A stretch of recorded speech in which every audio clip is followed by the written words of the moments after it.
جهاد صاحب ستاسو نظمونه هم شته او غزل هم شته او غزل هم ډېرې اورېدلې دي که نه خو که نظم طرف ته راشي او ښایسته شان نظم که تاسو سره وي سره مې خیال ټیک یو نظم را سره شریک کوم او ستاسو د رزل ټي وي مینوالو سره هم د نظم عنوان دی لاټري لاټري چې روزي نو بابا ما ته به څه اخلي لاټري چې روزي نو بابا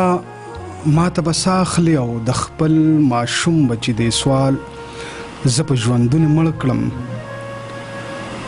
لږ غریب نیولی شوم او سترګو ته مې اوښکې راغلې ماشوم بچی مې هم د خپلې غریبۍ خبر و او په ماشومتوب کې هم زما په بېوسۍ خبر و ما ویل دعا کوه بچیا چې لاټري مو روزي ما ویل دعا کوه بچیا او چې لاټري مو روزي نو تا ته سیکل تا ته جامې تا له پیزار به اخلم هغه ویل نه کنه بابا دا ټول بازار به اخلم هغه ویل نه کنه بابا دا ټول بازار به اخلم او زه به همزولو سره سکول ته ځم او ښار ته به ځم او ښکلې جامې ښکلې سیکل او نوې پیزار به مې وي او نور به زه د ګاونډیانو جامې نه اغوندم د غریبۍ د ژوندون بس دغه مزې ډېر وي د غریبۍ د ژوندون بس دغه مزې ډېر وي او تش امیدونه وي خوبونه وي او ژوند تیر شي ما د لاټرۍ دپاره هم لږ قرض پور واخیستو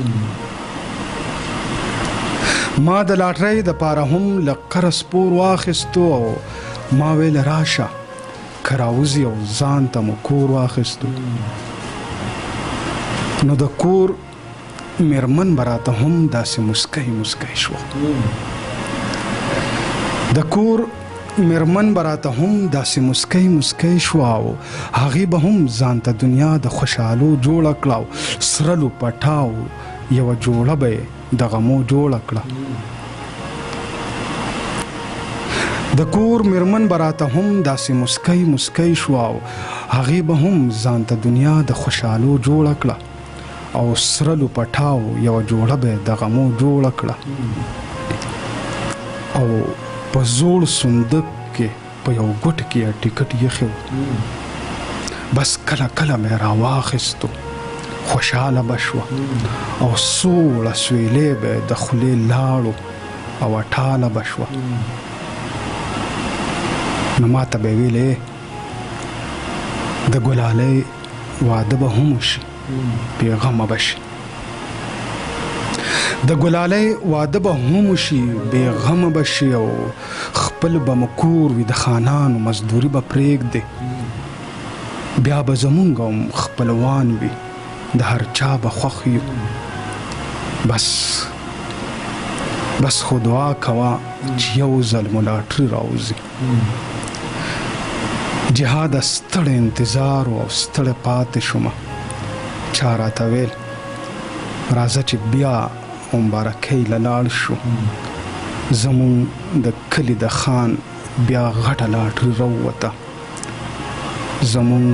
د کلي د خان بیا غټه لاټري راووته ډېره زیاته مننه د جهاد خان چې موږ ته ډېر ښایسته نظم وړاندې کړ او دا